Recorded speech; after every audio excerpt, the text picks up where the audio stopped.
नमस्कार, आदाब। Crime petrol dial 100 में आप सबका स्वागत है। हम सब अपने जीवन में मुसीबतों का सामना करते हैं, छोटी हो या बड़ी। हम सब की जिंदगी में कोई ना कोई परेशानी लगी रहती है, लेकिन कभी कभी इन परेशानियों से निजात पाने के लिए हम ऐसा अजीब सा हल ढूंढ निकाल लेते हैं और ये भूल जाते हैं कि वो किसी और की समस्या का कारण बन सकता है या फिर हम खुद उसका शिकार बन सकते हैं।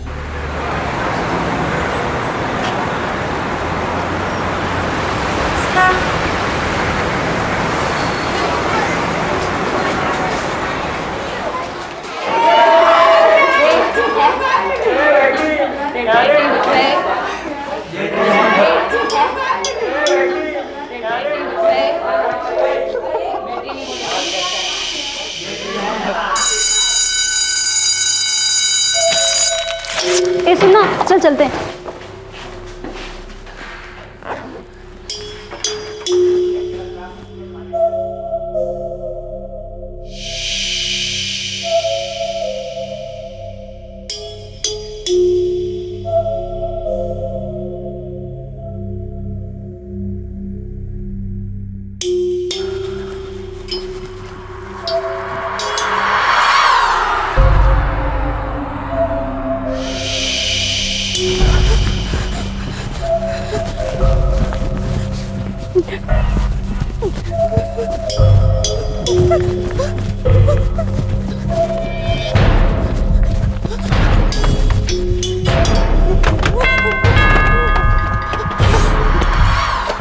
क्या हुआ? तू बार-बार दरवाजे वो मेरे पीछे कर रहा है। कोई नहीं है, देख। कोई नहीं बेटा, चल, कुछ नहीं होगा, चल।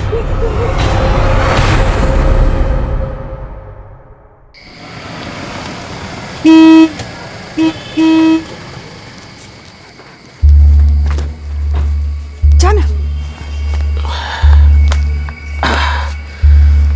पता नहीं यार, लोग इतनी गाड़ियां खरीद कैसे लेते हैं। जब देखो तब रोड पर जाम ही जाम।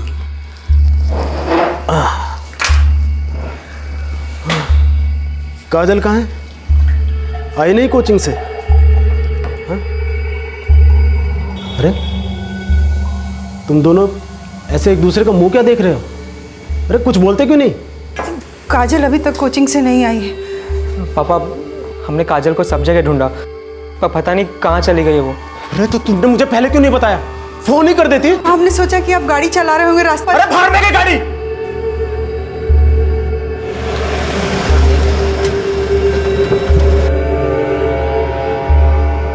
कब से लापता है आपकी बेटी और घर से किसके साथ निकली थी? काजल 4 बजे शाम को अकेले कोचिंग गई थी, वापस नहीं आई तो हमने कोचिंग में फोन किया तो पता चला कि वो कोचिंग पहुंची ही नहीं। जब ये घर से निकली, इसने पहना क्या हुआ था?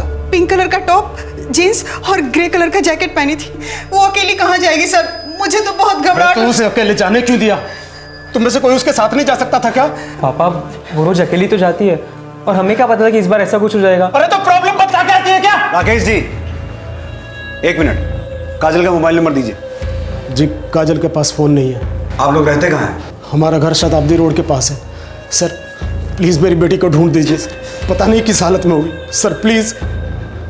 राकेश की 16 साल की बेटी काजल कई घंटों से लापता थी। आखिर कहां थी काजल और किस हाल में थी? कानपुर पुलिस फौरन इन सारी पहेलियों को सुलझाने में जुट गई और सबसे पहले उन्होंने रुख किया काजल के कोचिंग सेंटर का।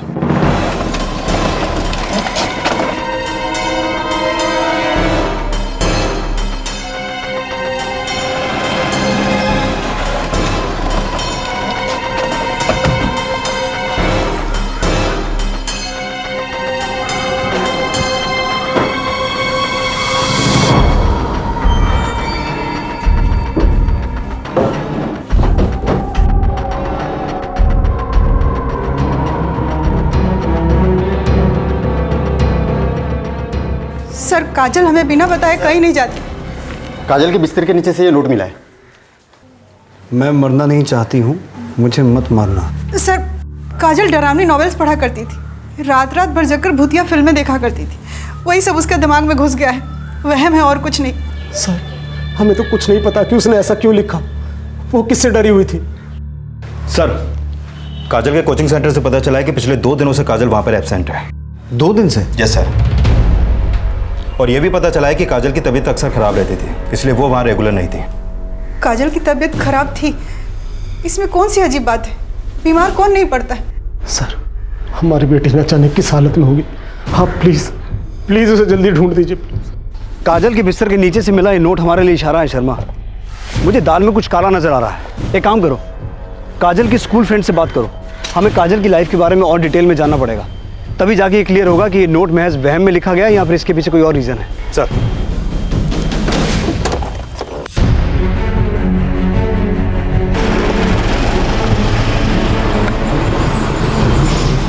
यस सर, पिछले कई दिनों से काजल अजीब सा बिहेव कर रही थी। जैसे क्लासरूम में खोई खोई रहती थी, अपना टिफिन फेंक देती थी, बैग भूल जाती थी। सर पता नहीं क्यों काजल को कभी भी घर जाने की जल्दी नहीं होती थी। छुट्टी के बाद वो वॉशरूम में छुप जाती थी। काजल, टॉयलेट की तरफ किधर जा रही है? घर नहीं जाना क्या? काजल सुन तो, काजल। सर ऐसा लगता है काजल घर जाने से बहुत डरती थी। कुछ तो गड़बड़ है उसके घर में, नहीं तो उसकी फैमिली को छोड़कर पूरी दुनिया को उसका बिहेवियर चेंज क्यों लगता? काजल हमारी बेटी है, आप ऐसा सोच भी कैसे सकते हैं? हम जान से ज्यादा प्यार करते हैं उसे। अगर हमने ये सब कुछ किया होता तो आपके पास क्यों आते कंप्लेंट लिखवाने के लिए? आप लोगों को काजल का बर्ताव कभी अलग नहीं लगा? सर सब नाटक है काजल का। पापा की लाडली है ना, उन्होंने बिगाड़ा उसे। उसे तो बस सबका टेंशन चाहिए। सर उस दिन भी कुछ ऐसा ही हुआ। वो टीवी देख रही थी, मैंने बस उससे रिमोट लिया और वो रोने लग गई। क्या हुआ? तू रो क्यों रही है? तू रो मत। क्या हुआ? क्या हुआ? हाँ? क्या हुआ बेटा? रो क्यों? पापा, मैंने उससे सिर्फ रिमोट लिया, मैंने उसे टच भी नहीं किया। पापा छोटे ने तुझसे जिम्मेदारी नहीं निभा सकता, समझदारी तो दिखा। पापा मैंने कुछ भी नहीं किया, वो नाटक करिए। आज के बाद इसे रुलाया ना तो मुंह तोड़ दूंगा तुम्हारा। चल बेटा, चल चल चल। सर एक नंबर की झूठी और मक्कार है काजल। हमेशा ऐसी ही कुछ हरकतें करके मुझे फंसाती थी। आप लोग हमारी बेटी को ढूंढने आए हैं या हम पर शक करने? स्कूल में भी तो कोई हो सकता है जिससे वो डरती हो, और फिर बिना सबूत के आप हम पर शक कैसे कर सकते हैं? देखिए, जब तक हमें काजल का पता नहीं चलता तब तक हर कोई हमारे शक के दायरे में। बेहतर होगा कि आप हमें कोऑपरेट करते रहें। 2 मार्च जिस दिन काजल गायब हुई थी, आप दोपहर से शाम तक कहाँ थे? जी, हम किसी काम से हापुड़ गए थे और शाम को वहीं से वापस आए थे। सर मैं उस दिन एक कंपनी में जॉब के इंटरव्यू के लिए गया था। जिस दिन काजल गायब हुई थी उस दिन सारा दिन हम घर में ही थे। सर क्या हम इनकी बातों में भरोसा कर सकते हैं? बिल्कुल नहीं शर्मा, इन घर वालों की कहानी बाहर वालों से बिल्कुल अलग है। इतनी आसानी से इन्हें क्लीन चिट नहीं दे सकते। एक काम करो, इन सब के 2 मार्च की कॉल और लोकेशन डिटेल्स निकालो, क्रॉस वेरीफाई करो कि ये लोग सच बोल रहे हैं कि नहीं। सर क्या क्या है हमारी बेटी के साथ? हाँ? किस बात का इतना खौफ था उसे? हाँ? हम पे क्यों चिल्ला रहे हो? हमने क्या किया है? इसी बात का तो रोना है कि तुमने कुछ नहीं किया। तुम्हें पता होना चाहिए था कि काजल की लाइफ में क्या चल रहा है। वही एक अकेली नहीं इस घर में जिसके पीछे हम घूमते रहे, और आप क्या बोल रहे हैं? आपको भी पता होना चाहिए। न घर में समय बिताते हैं, न परिवार को समय देते हैं, कैसे पता चलेगा? हाँ तो जब तुम्हें पता है तो क्यों सवाल लड़ा रही हो? ये कहाँ बोल रहे हैं? शांत हो जाओ। क्यों लड़ रहे हो आप दोनों फालतू में? मुझे एक बात समझ में नहीं आती, आप दोनों को वो इतनी मासूम क्यों लगती है? हाँ, क्या पता ये भी कोई उसकी चाल होगी हमारा अटेंशन पाने के लिए। अरे उसको क्यों मार रहे हैं? मेरी बेटी के बारे में कुछ भी बोला ना, जुबान काट दूंगा दोनों की।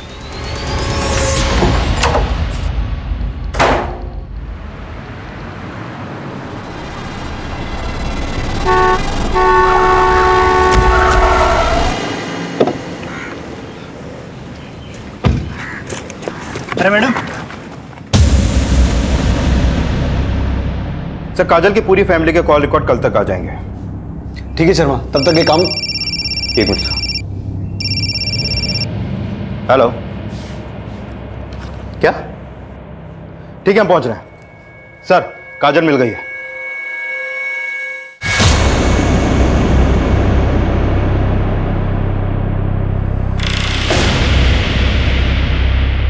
सर वो हम अपने घर जा रहे थे, अचानक से पता नहीं वो लड़की कहाँ से हमारी गाड़ी के सामने आ गई। जब वो लड़की तुम्हारी गाड़ी के काजल काजल काजल काजल राकेश जी, काजल कैसे? फिलहाल काजल अंदर है, उसका इलाज चल रहा है। काजल के डॉक्टर साहब, काजल कैसे है? पेशेंट के घाव काफ़ी गहरे हैं, उसके साथ रेप भी हुआ है। और हमें उसके बॉडी पे कहीं कहीं पे बर्न मार्क्स भी मिले हैं। ऐसा लगता है उसे किसी ने जिंदा जलाने की कोशिश की है। उसकी हालत काफ़ी नाजुक है। फिलहाल हम कुछ कह नहीं सकते। Excuse me. क्या हो गया हमारी बेटी को?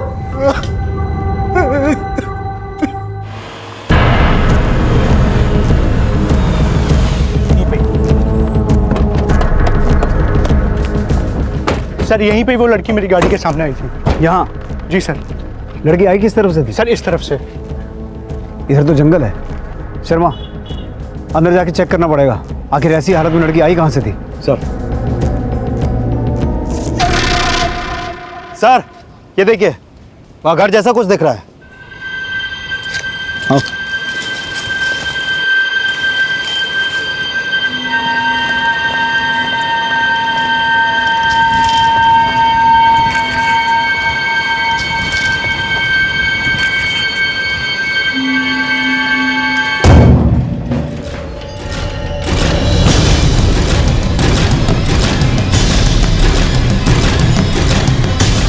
शर्मा ये लड़की कौन हो सकती है?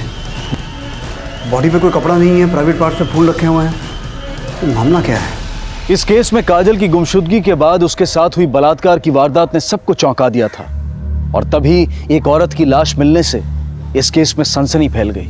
आखिर कौन थी औरत और इसकी हत्या क्यों हुई थी? और दूसरी तरफ काजल अपने घर से इतनी दूर एक सुनसान जगह पर कैसे पहुंची? क्या काजल का अपहरण जानबूझकर किसी ने किया था? और काजल का अपहरण करने वाला शख्स कौन था?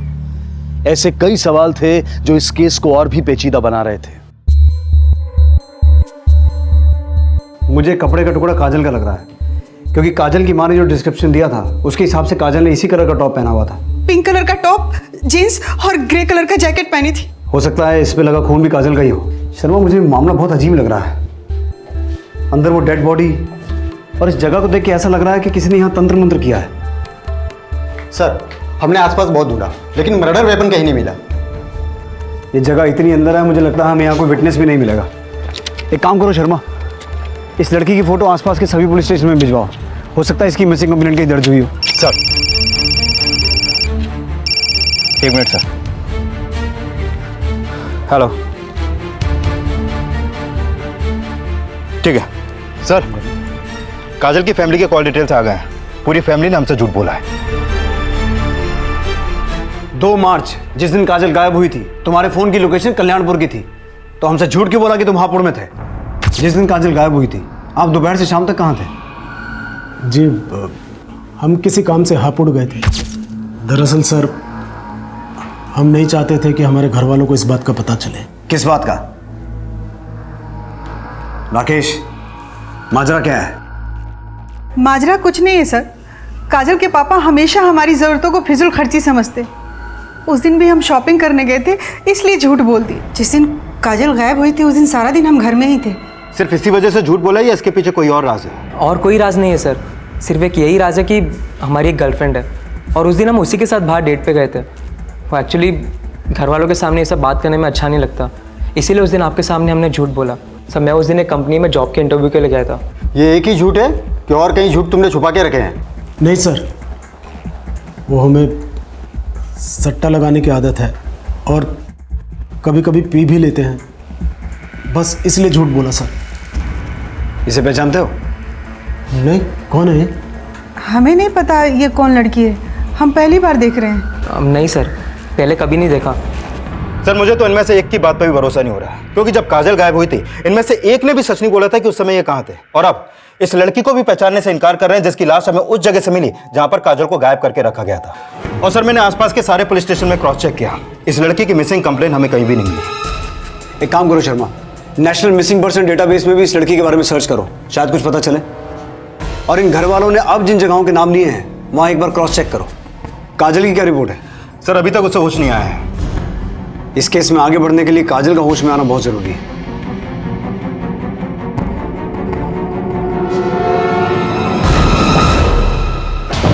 अरे हमें कहा लिया है साहब, हमने क्या किया है साहब? सट्टा खिलाता है ना तू? खिलाता तुम साहब, लेकिन बंद कर दूंगा कसम से। बंद तो तुझे करना ही पड़ेगा। साहब ये बता, 2 मार्च को ये आदमी तेरे यहाँ सट्टा खेलने आया था? ये तो राकेश है साहब, और मेरे यहाँ अक्सर आता है साहब। और 2 तारीख को तो ये 20-30 हज़ार रुपये हारा भी था। गैम्बलिंग एक्ट में बुक करो इसे। नहीं साहब, हम बंद कर देंगे साहब, बंद कर देंगे साहब हम। यस सर, मैं और हर्ष रिलेशनशिप में हैं। उस दिन हम दोनों साथ में मूवी देखने भी गए थे और हमारे साथ 2-3 दोस्त और भी थे।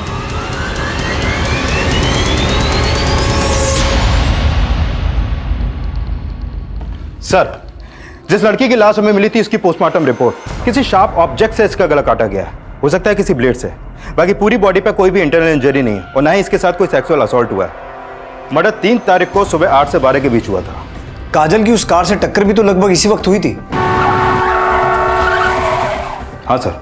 लेकिन काजल का इस लड़की से क्या कनेक्शन हो सकता है? और चौंकाने वाली बात यह है कि जब इस लड़की की डेड बॉडी हमें मिली, इसके बदन पे कोई भी कपड़ा नहीं था, लेकिन इसके साथ कोई सेक्सुअल असॉल्ट नहीं हुआ। वहीं दूसरी तरफ काजल के साथ रेप किया गया। शर्मा, तुम्हें क्या लगता है इस सब में काजल की फैमिली इन्वॉल्व हो सकती है? सर, मैंने रेखा और हर्ष के बारे में अच्छी तरीके से क्रॉस चेक किया, वो दोनों तो सच बोल रहे हैं। वहीं दूसरी तरफ राकेश भी सच बोल रहा है। 1 minute sir. Hello. Okay, thank you sir. Hospital से कॉल था, काजल को होश आ चुका है। चलो।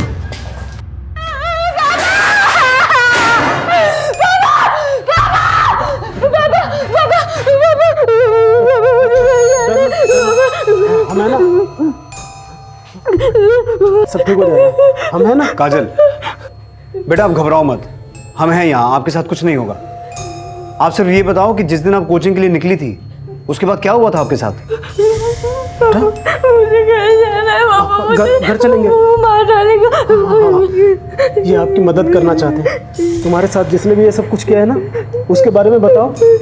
काजल बेटा, आप हमें सिर्फ इतना बताओ। आई थिंक हमें पेशेंट को अकेला छोड़ देना चाहिए, क्योंकि इसके साथ जो कुछ भी हुआ है उससे ये बहुत ज़्यादा डर गई है और उस बारे में बात तक नहीं करना चाहती। I hope you understand, she is very small for all this thing. Sir, Kajal तो कुछ भी बोलने को तैयार ही नहीं है, तो फिर कैसे पता चलेगा काजल और उस लड़की के साथ क्या हुआ था जिसकी लाश हमें मिली थी, जबकि काजल ही इकलौती चश्मदीद गवाह है। सवाल ये है शर्मा कि काजल सचमुच सब कुछ भूल गई है सदमे में, या फिर हमसे सब कुछ छुपा रही है? पापा मुझे यहाँ नहीं रहना, मुझे घर जाना है पापा, मुझे मार डालेगा। Sir, national missing personal data record से इंफॉर्मेशन हाथ लगी है। इस लड़की का नाम रानी शास्त्री है, उम्र 28 साल। करीब 1 हफ्ते पहले दिल्ली में इसकी मां ने इसकी मिसिंग कंप्लेंट दर्ज की थी। दिल्ली में? Yes sir. लेकिन हमें इसकी लाश मिली कानपुर में, वो भी उस जगह जहां काजल को किडनैप करके रखा गया था। शर्मा, अब हमें पता ये लगाना है कि दिल्ली की रानी शास्त्री का कानपुर की काजल से क्या कनेक्शन है। पुलिस को जिस लड़की की लाश मिली थी, अब उन्हें उसके बारे में पता चल चुका था। लेकिन हैरानी की बात यह थी कि दिल्ली से लापता हुई रानी आखिरकार कानपुर कैसे पहुंची और उसकी हत्या किसने और क्यों की। दूसरी तरफ काजल अब भी डर के साए से बाहर नहीं निकल पाई थी और ये डर उसके अंदर लापता होने के पहले से देखा गया था। आखिर ऐसी क्या वजह थी कि काजल इतनी ज्यादा डरी हुई थी और उसकी जान को किससे खतरा था? रानी की हत्या और काजल की गुमशुदगी और बलात्कार के मामले को सुलझाने में पुलिस जी जान से जुटी हुई थी, लेकिन इस केस में ऐसे कई सवाल थे जिनका जवाब मिलना बेहद जरूरी था और उन सवालों के जवाब तलाशने के लिए कानपुर पुलिस ने दिल्ली का रुख किया।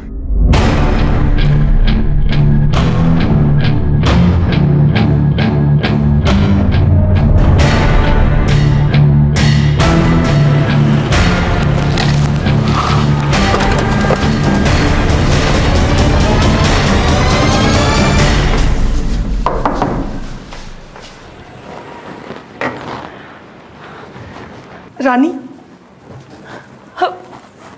रानी कहाँ है साहब? रानी नहीं आई?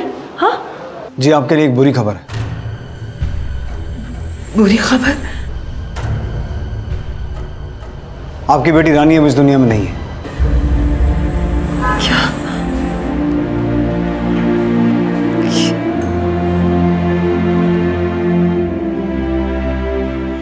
रानी कितने दिनों से लापता थी? सर, वो 28 फरवरी को सुबह घर से निकली थी और उसके बाद वो वापस ही नहीं आई। और जब वो शाम तक भी वापस नहीं आई तो मुझे लगा मुझे आंटी को फ़ोन करके बताना चाहिए।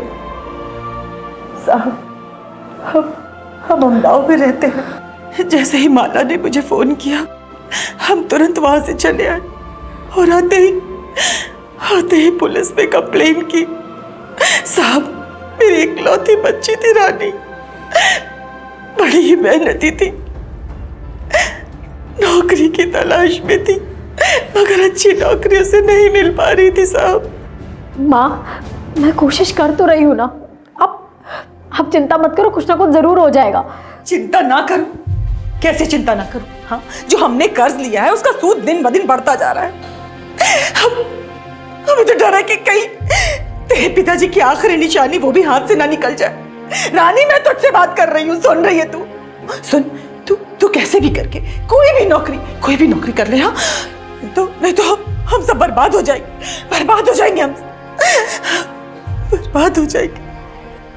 क्या क्या नहीं किया साहब उसने, ट्रेनिंग, इंटरव्यू, झाड़ फूक सब कुछ किया उसने, लेकिन कुछ फायदा नहीं हुआ साहब, कुछ फायदा नहीं हुआ। मेरी बच्ची को कोई क्यों मार दिया? मेरी बच्ची ने किसी का क्या बिगाड़ा था? क्यों मार दिया मेरी बच्ची को? सर, मुझे ये समझ में नहीं आ रहा कि ये रानी दिल्ली से कानपुर क्यों गई और उस जगह कैसे पहुंची जहां से हमें उसकी लाश मिली। क्या काजल ने उसे मारा होगा? लेकिन शर्मा, काजल रानी को क्यों मारेगी? वो तो खुद इस बात से डरी हुई कि कोई उसे ना मार दे। हमें रानी के बारे में और डिटेल में पता करना पड़ेगा। सर,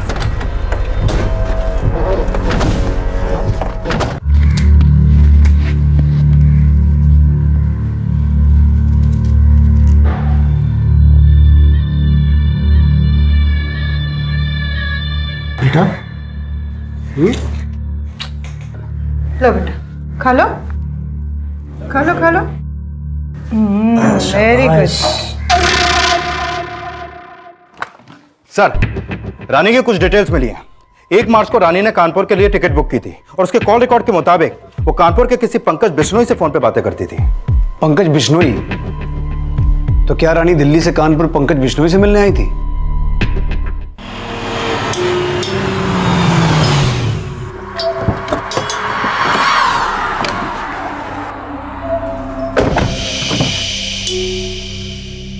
आजा। चल बेटा, चला। हाँ,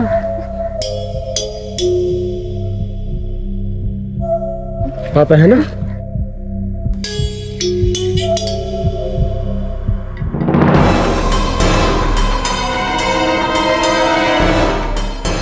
साहब, उसने मुझे कुछ नहीं बताया था कि वो कानपुर क्यों गई थी।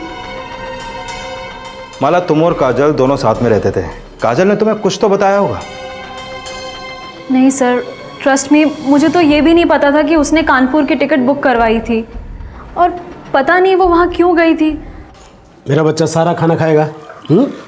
ले, खा। थोड़ा सा खाना बच्चा। क्या हुआ? कोई नहीं बच्चा, चल।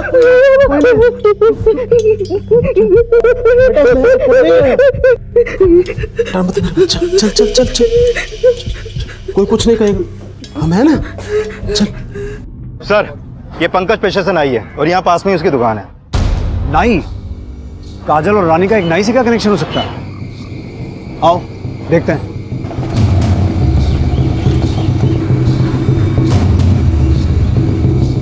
सुनिए, ये दुकान कब से बंद है? सर, ये पंकज की दुकान 2-3 दिनों से बंद है और किसी को मालूम भी नहीं कि ये कहाँ गया है। सर, कहीं ऐसा तो नहीं कि ये सब पंकज ने किया और अब यहाँ से फरार हो गया? शर्मा, इसका सिम कार्ड और मोबाइल का IMEI ट्रेस करो। हो सकता है फ़ोन बदलने की कोशिश करें। इसके पुराने कॉल रिकॉर्ड्स भी निकालो। पता करो कि जिस दिन रानी की मौत हुई ये पंकज कहाँ था। सर, ये पंकज का कॉल रिकॉर्ड, उसकी फ़ोन लोकेशन के हिसाब से 3 तारीख को वो उसी एरिया में था जहाँ पे रानी की मौत हुई और उसका फ़ोन उसी एरिया में सुबह से लेकर दोपहर तक एक्टिव था, फिर उसके बाद बंद हो गया। अब ये साफ है शर्मा, इस मर्डर में पंकज कहीं ना कहीं इन्वॉल्व है। और सर, इस पंकज के कॉल रिकॉर्ड में एक और बात सामने आई है। ये पंकज रानी के अलावा काजल की माँ के भी टच में था। रेखा के? हाँ सर, और जिस दिन रानी का मर्डर हुआ उससे ठीक 1 दिन पहले यानी 2 मार्च को भी इन दोनों की आपस में बात हुई थी। अब ये रेखा ही बताएगी कि इसकी पंकज से क्या बात हुई थी।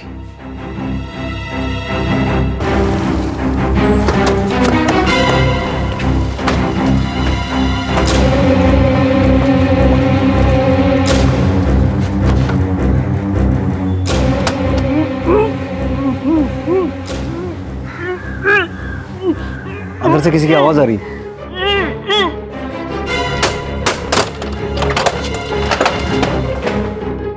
चेक करो।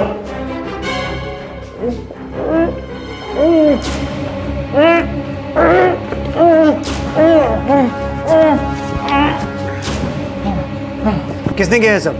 तुम्हारी बीवी रेखा कहाँ है? सर वो लोग हमें यहाँ बांधकर काजल को जबरदस्ती कहीं ले गए हैं। वो लोग कौन? हमारी बीवी और बेटा। पर क्यों? वो काजल को कहाँ ले गए, क्यों ले गए, हमें कुछ नहीं पता। शर्मा, रेखा का फोन ट्राई करो। सर कितना टाइम हुआ उन्हें यहाँ से गए हुए? आधा घंटा। सर रेखा का फोन बंद है। सर मुझे तो शक हो रहा है रानी की मौत के पीछे रेखा और पंकज का ही हाथ है। आप पता नहीं काजल के साथ क्या करने वाले हैं। हमें जल्द से जल्द कुछ करना होगा। काजल चलो ये कपड़ा पहन लो। तो हमको नहीं पहनना है, हमको पापा के पास जाना है। बेटा हम तुम्हारे दुश्मन नहीं है, तुम्हारे भले के लिए कर रहे हैं। पहन नहीं, हम नहीं पहनेंगे ये कपड़े। कैसे नहीं पहनने? चलो सरकार है तुम्हारे भले के लिए कर रहे हैं। इनमें से किसी को देखा है आपने? हाँ साहब देखा है, इनको तो रोशन लेके गया है यहाँ से। किस तरह गए? बस यही आगे। अगर आपको चाहिए मेरे पास उसका फोन नंबर है, मैं देता हूँ। दे।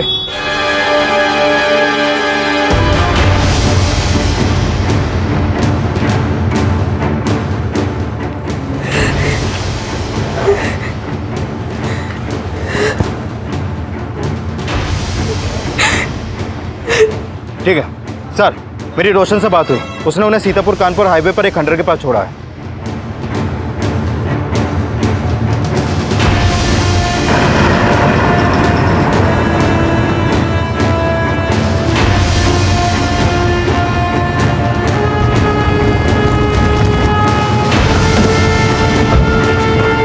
प्लीज चेक करो।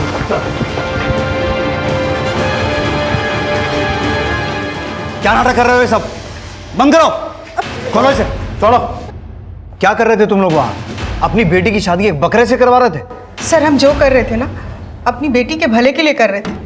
काजल पिछले कुछ दिनों से अजीब अजीब बर्ताव कर रही थी।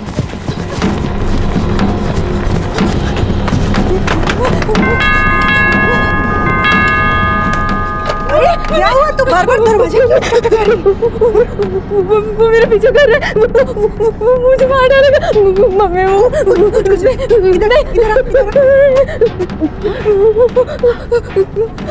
कोई तो नहीं है, कोई नहीं है। देख कोई नहीं बेटा। लेकिन ये सब शुरू कब से हुआ?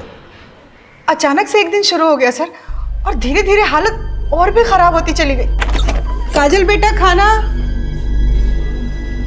काजल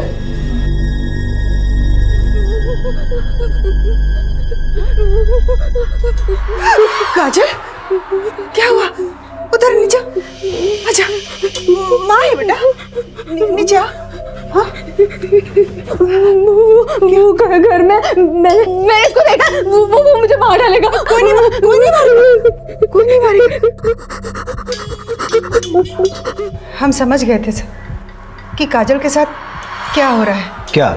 आप नहीं मानेंगे, पर उसके ऊपर भूत का साया था। कितना बार उसको समझाया कि रात को खुला बाल खोल के मत घुमा करो, पर हमारी बात ही नहीं सुनती थी। दिमाग खराब हो गया आपका। इस जमाने में भी आप इस तरह की बातों में विश्वास करती हैं? पंकज को कैसे जानती हैं आप?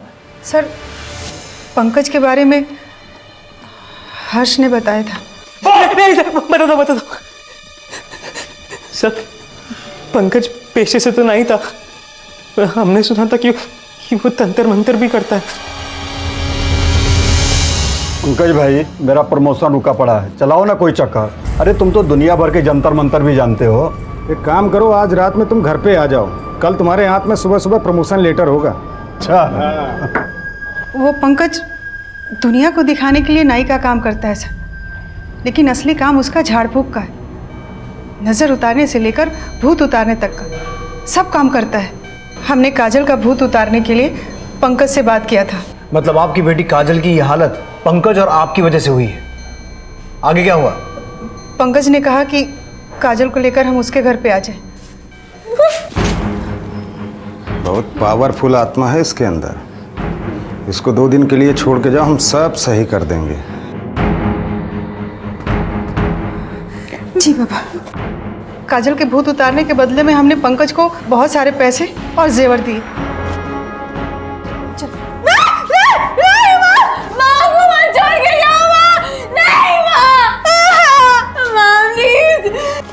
कैसी माँ है आप? अपनी जवान बेटी को एक अनजान ढोंगी के पास छोड़ा ही। तो और क्या करते सर? दुनिया को पता चलता कि हमारी जवान बेटी के ऊपर भूत का साया है तो कौन शादी करता? और हम नहीं चाहते थे कि ऐसी कोई बात हो। और जब दुनिया वालों को यह पता चलता कि आपकी बेटी एक ढोंगी के साथ 2 दिन रह के आई है, तब उसकी शादी हो जाती। उसकी शादी बकरे के साथ क्यों करवा रहे थे? इसलिए कि काजल का भूत बकरे में चला जाए। वाह, एक बार पंकज के हाथों हलाल होने से आपका मन नहीं भरा तो दोबारा बेवकूफ बनने किसी और आदमी के पास चले गए आप। इस सब से रानी का क्या कनेक्शन है? उसकी हत्या क्यों करवाई? सर, हम रानी को नहीं जानते। पहली बार तो हम थाना में उसका फोटो देखे, हमें कुछ नहीं पता सर। गीता, नहीं बाबा, कोई बात नहीं बेटा, अभी ही बैठो। राकेश जी, 1 मिनट। आ रहे यही।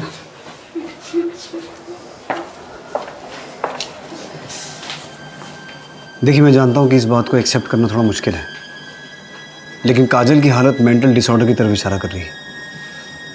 नहीं सर, हमारी बेटी पागल नहीं है।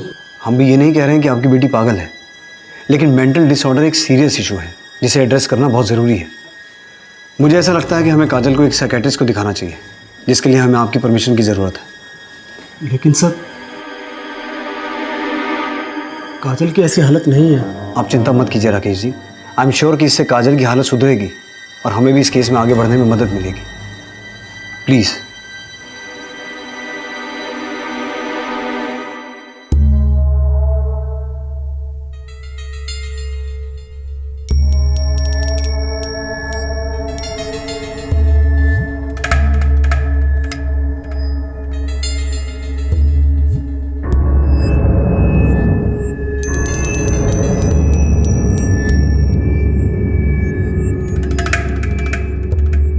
देखिए, Kajal is facing an onset of the schizophrenia, fear, distress, paranoia, ये सब इसके सिम्टम्स है। काजल भी इसी बीमारी का शिकार है। अक्सर इस बीमारी में पेशेंट अपने आसपास किसी को देखते हैं और डर जाते हैं, हालांकि ऐसा कुछ होता ही नहीं है।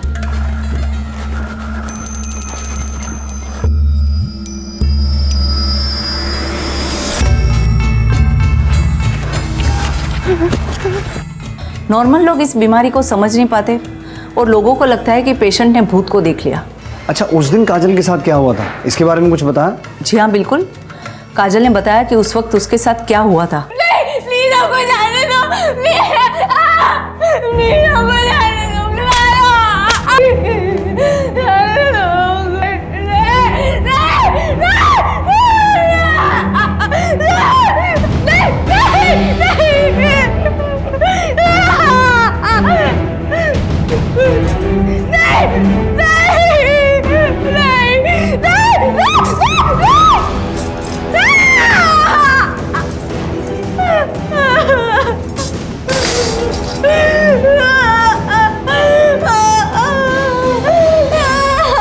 काजल ने किसी और लड़की के बारे में बताया आपको जो उसके साथ उस कमरे में मौजूद थी?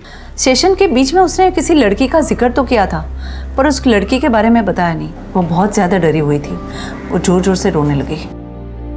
हमारी गलती जो हमने अपनी बेटी पर ध्यान नहीं दिया, वरना आज उसकी ये हालत नहीं होती। डोंट वरी, ये बीमारी ठीक हो सकती है, बस प्रॉपर काउंसलिंग और ध्यान देने की ज़रूरत है।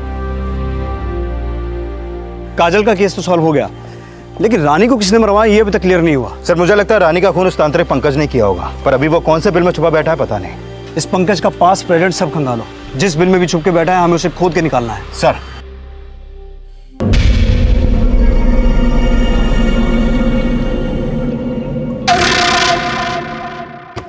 सर, एक जरूरी इंफॉर्मेशन हाथ लगी है। 2 साल पहले पंकज की मां का देहांत हो गया था, जिसके बाद गांव की सारी संपत्ति पंकज के नाम हो गई थी। सर, हो सकता है ये पंकज अपने गांव में छुपा बैठा हो। कहाँ है इसका गांव? खरसोली।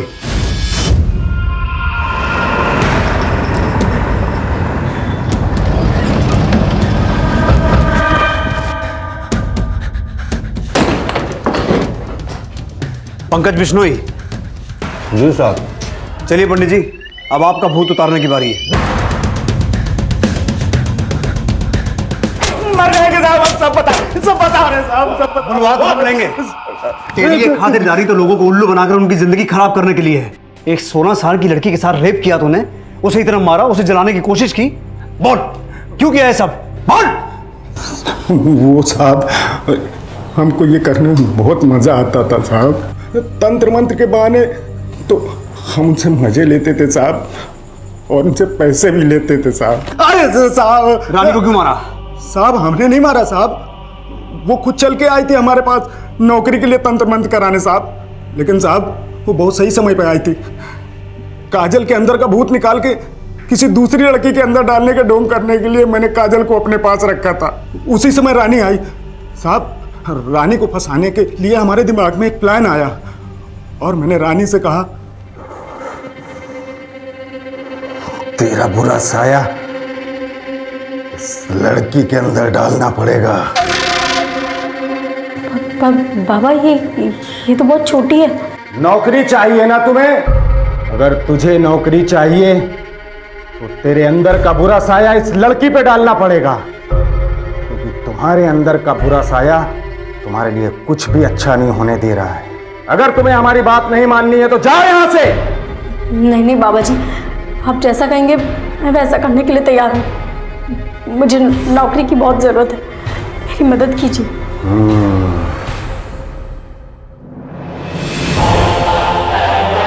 रानी के सामने हमने काजल का बलात्कार किया, और यही हम रानी के साथ करने वाले थे, लेकिन उसके पहले एक फ़ोन आ गया।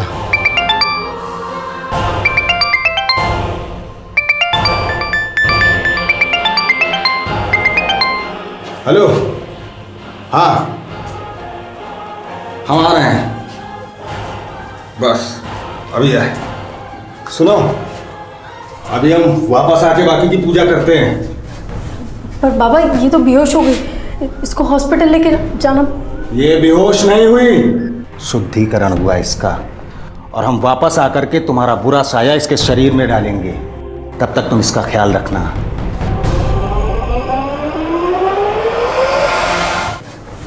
पर बाबा ये तो बेहोश हो गई, इसको हॉस्पिटल लेके जाना। ये बेहोश नहीं हुई, शुद्धिकरण हुआ इसका, और हम वापस आकर के तुम्हारा बुरा साया इसके शरीर में डालेंगे। तब तक तुम इसका ख्याल रखना।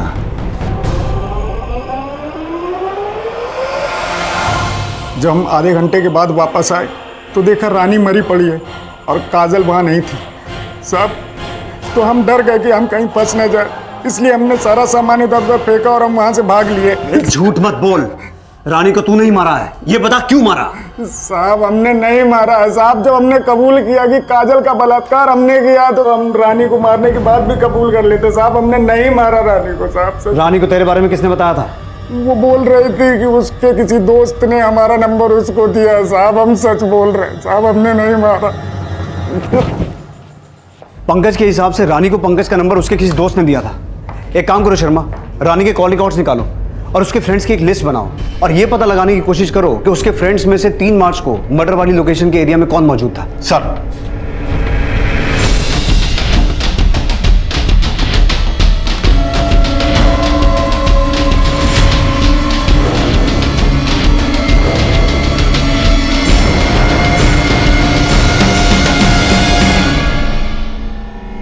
सर आपका अंदाजा बिल्कुल सही निकला। रानी के कॉल रिकॉर्ड के थ्रू हमें उस शख्स का पता चल चुका है जो रानी के काफी टच में था। कौन है वो?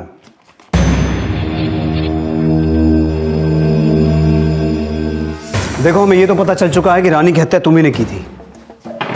तुम्हारे कॉल डिटेल्स, लोकेशन डिटेल्स, सब कुछ तुम्हारे खिलाफ है। जिस दिन रानी की हत्या हुई थी तुम्हारा फोन उसी एरिया में एक्टिव था जहां से हमें रानी की लाश मिली थी। अब ये बताओ, तुमने रानी की हत्या कैसे और क्यों की? बोलो। सर, उस दिन मैं रानी पे नज़र रख रही थी। मुझे बस एक मौके की तलाश थी, और जैसे वो तांत्रिक वहाँ से गया मैं खंडर के पास गई।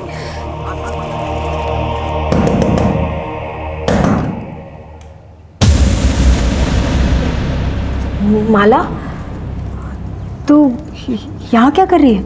नहीं, वो कानपुर में मेरे मामा जी भी रहते हैं ना, तो उनके किसी काम से मैं आई थी, तो मैंने सोचा मैं देख लूँ कि तू ठीक है कि नहीं है। हाँ, सब ठीक चल रहा है।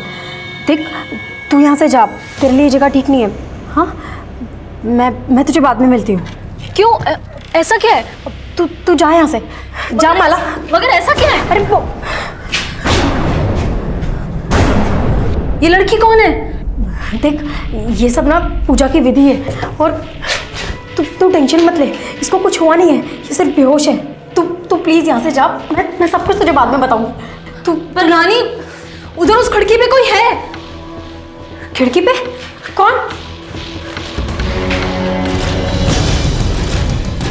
कहाँ माला?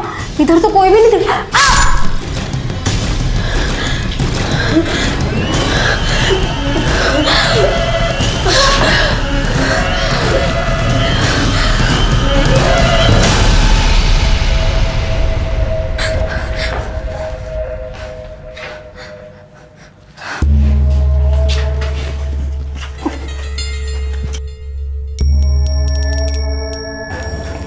सर, मैंने रानी के कपड़े उतार के उसके प्राइवेट पार्ट को फूलों से इस तरह से ढक दिया ताकि सारा शक उस तांत्रिक पर जाए।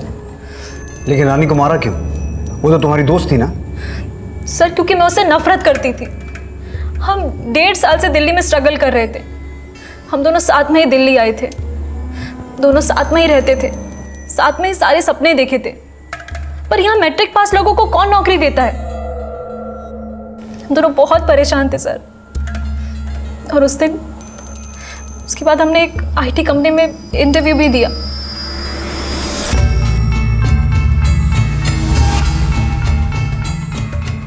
पर सर, वहां रानी का सिलेक्शन हो गया और मैं वेटिंग लिस्ट में इंतजार करती रह गई। मुझे बहुत बुरा लगा और फिर मैंने सोचा कि अगर रानी नहीं रहेगी तो ये जॉब मुझे मिल जाएगी। कौन था? कुछ नहीं, वो लेटर आया था, हमने इंटरव्यू दिया था ना वहाँ से। एक्चुअली मुझे वेटिंग लिस्ट में रखा है और शायद जल्दी सिलेक्शन हो जाए। मेरे लिए कोई लेटर आया है क्या? नहीं, शायद उन्होंने तुझे रिजेक्ट कर दिया है। कोई बात नहीं।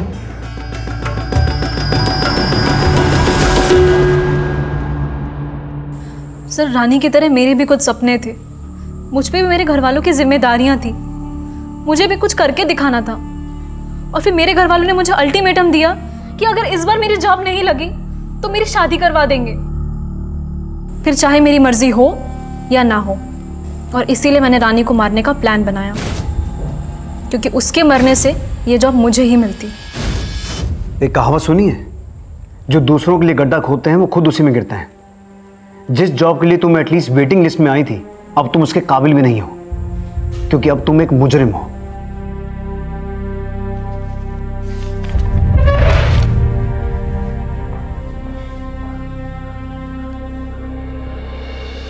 माला का लालच रानी की मौत की वजह बना। अगर माला चाहती तो जुर्म की सोच से अपना ध्यान हटाकर उसे एक सकारात्मक दिशा में लगा सकती थी। अपने मन पर काबू रखकर अपने लक्ष्य पर केंद्रित रहते हुए उस लक्ष्य को पाना, यह कठिन जरूर है लेकिन नामुमकिन नहीं है। जरूरत है तो बस एक पॉजिटिव सोच की और दृढ़ संकल्प की। काजल की मां की अंधश्रद्धा ने काजल को इस उम्र में वो सब कुछ देखने पर मजबूर कर दिया जिसे शायद वो जिंदगी भर नहीं भुला पाएगी। माला को आईपीसी की धारा 302 के तहत हत्या के लिए और उस ढोंगी बाबा को धारा 375 और 376 के तहत बलात्कार के जुर्म में गिरफ्तार किया गया है। अब मैं अनूप सोनी आपसे विदा लेता हूं। फिर मुलाकात होगी अगले एपिसोड में एक और चौंका देने वाले केस के साथ। तब तक अपना और अपने परिवार का ख्याल रखें और देखते रहें क्राइम पेट्रोल डायल 100। सबक एक को सीख हम सबको। जय हिंद।